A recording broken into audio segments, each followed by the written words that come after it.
Like I always tell people, like if you're training in fucking Sports Direct Fitness in fucking Rose Lane, shittest gym ever. Like I know exactly what one you mean. That is probably the worst gym in Liverpool. I'm sorry. I've actually got clients who still train there, and it's fine. that is. But like, yeah. It's just a shit gym. It's the first one that comes to mind. That's the worst gym in Liverpool. If you're listening to this and you know a worse gym than the Rose Lane Sports Direct, right, in Liverpool, tell us, because I don't think there is. Like, yeah. No, I mean, obviously, the one near the train station. Yeah. Like, no, there are probably worse gyms, but like, it's just an example. It's just an example. Like, if you're training in a shit gym and you know it's shit, I just tell people go to Prophecy. Like, although, I mean, it's not the best gym in the world, but the environment is 100 times better than Sports Direct in Rose Lane. Well, what I told you the other day. So I used to work for Sports Direct. It's the first place I was self-employed.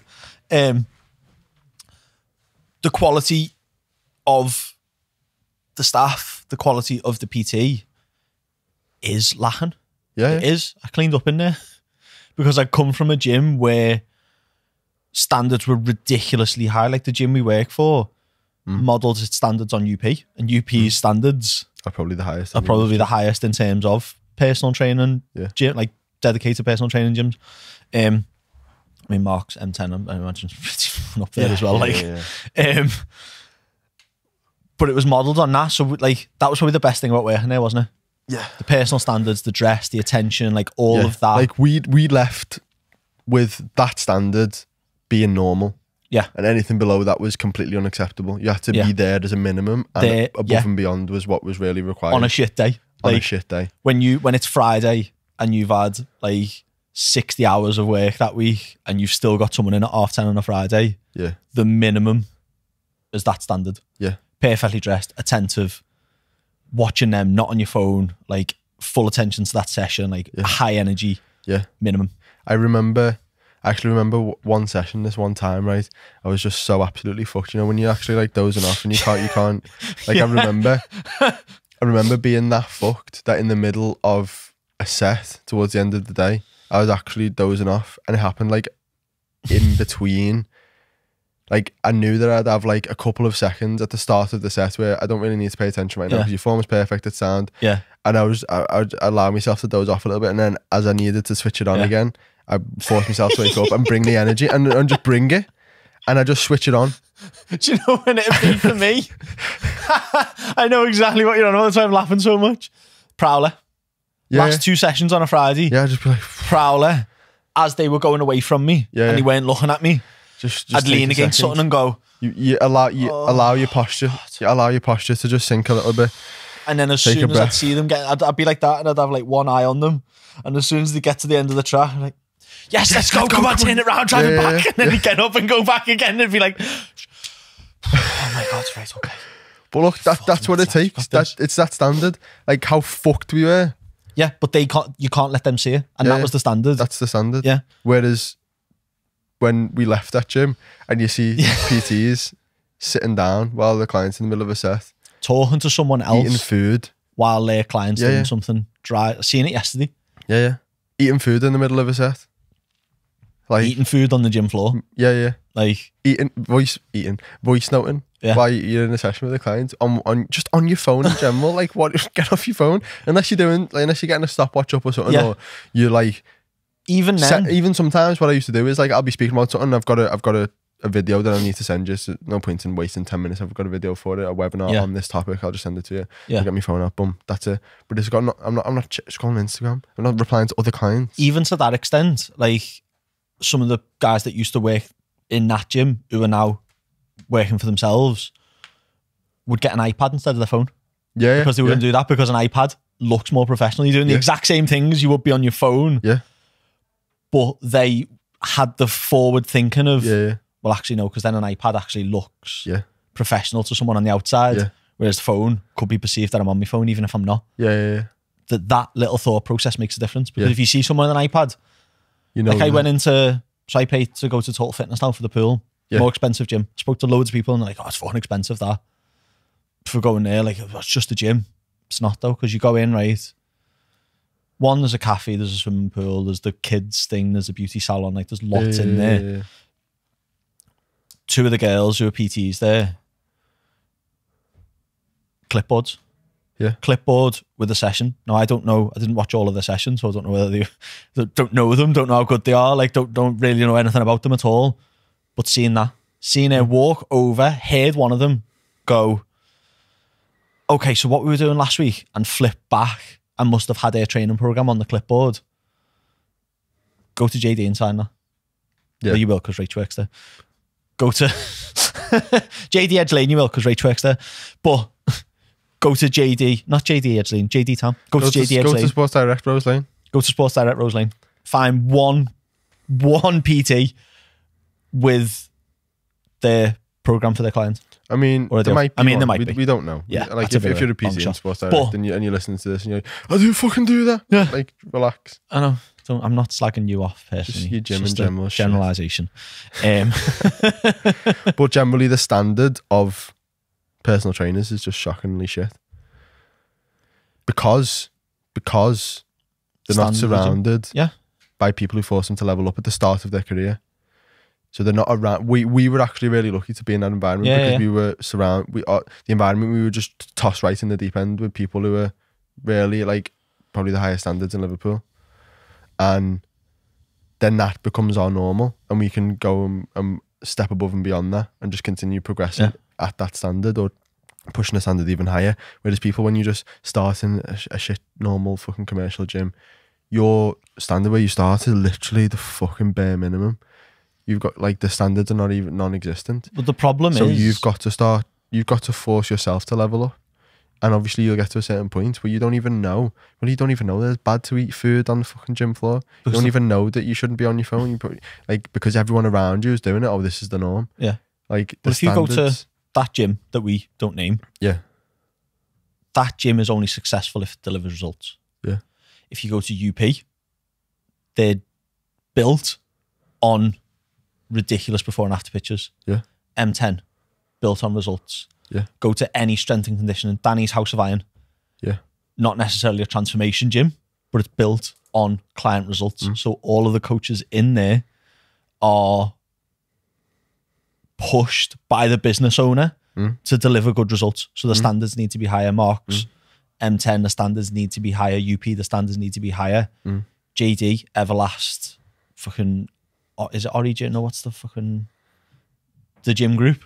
Yeah. Their goal is to have people sign up to the gym. Yeah. That's what the success of that business depends on how many members they've got signed up to the gym. Not how many people go to the gym and lose weight. Not how many people go and get fantastic transformations. They couldn't give a fuck if the PT is on their phone. Is the PT paying rent? Great. Is the PT not paying rent, but he's actually doing inductions, or she's doing inductions and it's getting people to sign up to the gym? Great. So the standards don't need to be higher for that. Yeah. You need to be a good salesperson signing people up to a gym, to be a PT in Pure Gym or JD. Yeah. Can you sign people up to a 12-month contract? Great. Yeah. Well done. Fantastic. Stay. That's it. Whereas you go to somewhere that is dependent on results, the standards are going to be higher for the coaches because they can't not be. Well, I had a conversation with you the other day, didn't I? Someone inquired and booked a call in with me, and then forgot about the call. And yes, I remember this. Yeah, and and so I said, what did you end up saying? Are you going to tell us what you said? I just polite. In fact, I'll just get it up.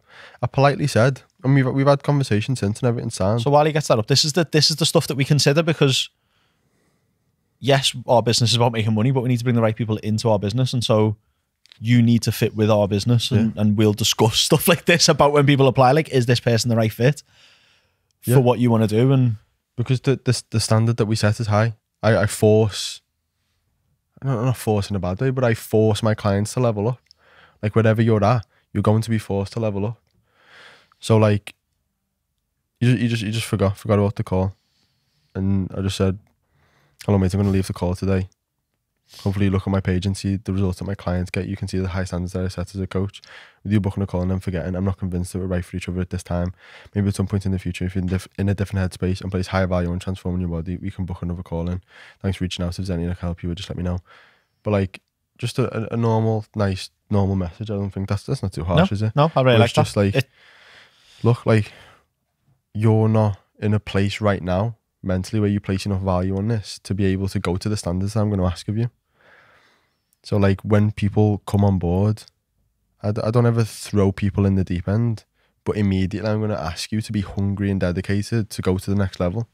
Yeah. Like otherwise it's not going to work. You have to be ready and willing to just push the boundaries and take yourself up a couple of gears. Otherwise, like, you're just going to say the same forever. Yeah. Like that's my favorite thing about the calls. Even when like someone doesn't sign up, is that like, are you ready for this? And it's like, I told you about the girl I emailed the other week. I know you're ready. I know you're ready, but you're scared. Scared you're going to fail. And I knew. Been handling it all week. Because I know you're ready. And I know it's this in here holding it back. So if you're listening, come on, let's do this. I know. But then you get some people on the calls and say, well, why do you want this? I don't know. I just feel like I do. It's like, yeah, you're not ready then. You're not ready. It's not painful enough. Yeah. It doesn't hurt you enough yet. It doesn't hurt you enough. It's just a little bit uncomfortable. Yeah. You're a size 12 and you're struggling to get the button done on your jeans, but it's all right. Yeah. It's fine because you just get it done with tonight and you feel better. Yeah. It's not ready. Come back in 12 months. Yeah. And when you get to a point where you actually really do want to change, you just need to place value on getting in environments, getting in rooms where people are going to force you to level up. Because if you're not in the space to accept that, like if you're not in the headspace to be in that room, like you could put yourself in that room but not be in the headspace. So let's say the guy that didn't turn up to the call or the girl that couldn't tell me why it meant so much to her to do this. You put them in a room, put them into your community, the More Muscle community, put them into the L10C. Nice.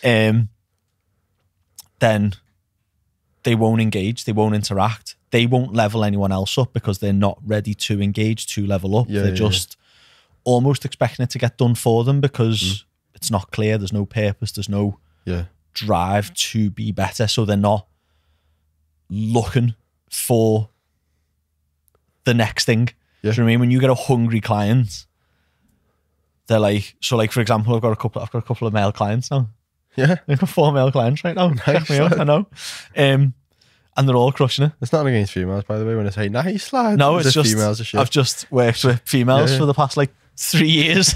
And then all of a sudden I had like 4 lads reach out to me and be like, I want to work with you. Nice. Sounds, let's do this. And lads are well easier. Yeah. So much easier. So much easier. Like I love all the girls that I've got inside level 10, but the problems are just not the same. Yeah. The struggles week to week are just not the same. They're just more clinical. Yeah. Not all of them, very broad. Stroke of the brush there. Like you get some women in who are just like execute. Couldn't give a fuck. Just doing this. Couldn't give a fuck. Yeah. But like even just weight drops. Weight drops are consistent every week. If the calories and the steps are right, weight drops are consistent every week. There's no hormone changes. There's no period. There's no none of that. And they're more your type of clients. So they're younger. They've got more free time. They're more just like, let's just go to the gym, just smashing it. I mean, it's fucking easy. It's fucking so easy. Like the check-ins each week, I'm just like, wow. Yep. Execution. Wow. Yep. Because there's less other shit going on that we need to like dig into, which is what I'm used to, which I get a sick kick out of. Like, bring me a problem. Yeah, it's Friday. Like, what's gone wrong? Let's fix it. let's fucking do this. And then when they turn up, I'm like, wow, yeah, weight's down, look leaner, stronger, good. Do that again. Tighten up your fat. Like, why was I telling you that? Because when they're hungry, that's why I was telling you that. They come to like a check-in or they come to a call or they come to messages. Have you got a video on this? What about these supplements? Like, has anyone got a recipe for that? Has anyone got that? And they're outwardly looking for answers. And the people who aren't hungry for it, oh yeah, I did my sessions this week. Miss me checking. Oh, I missed me checking. Sorry. Though, does it?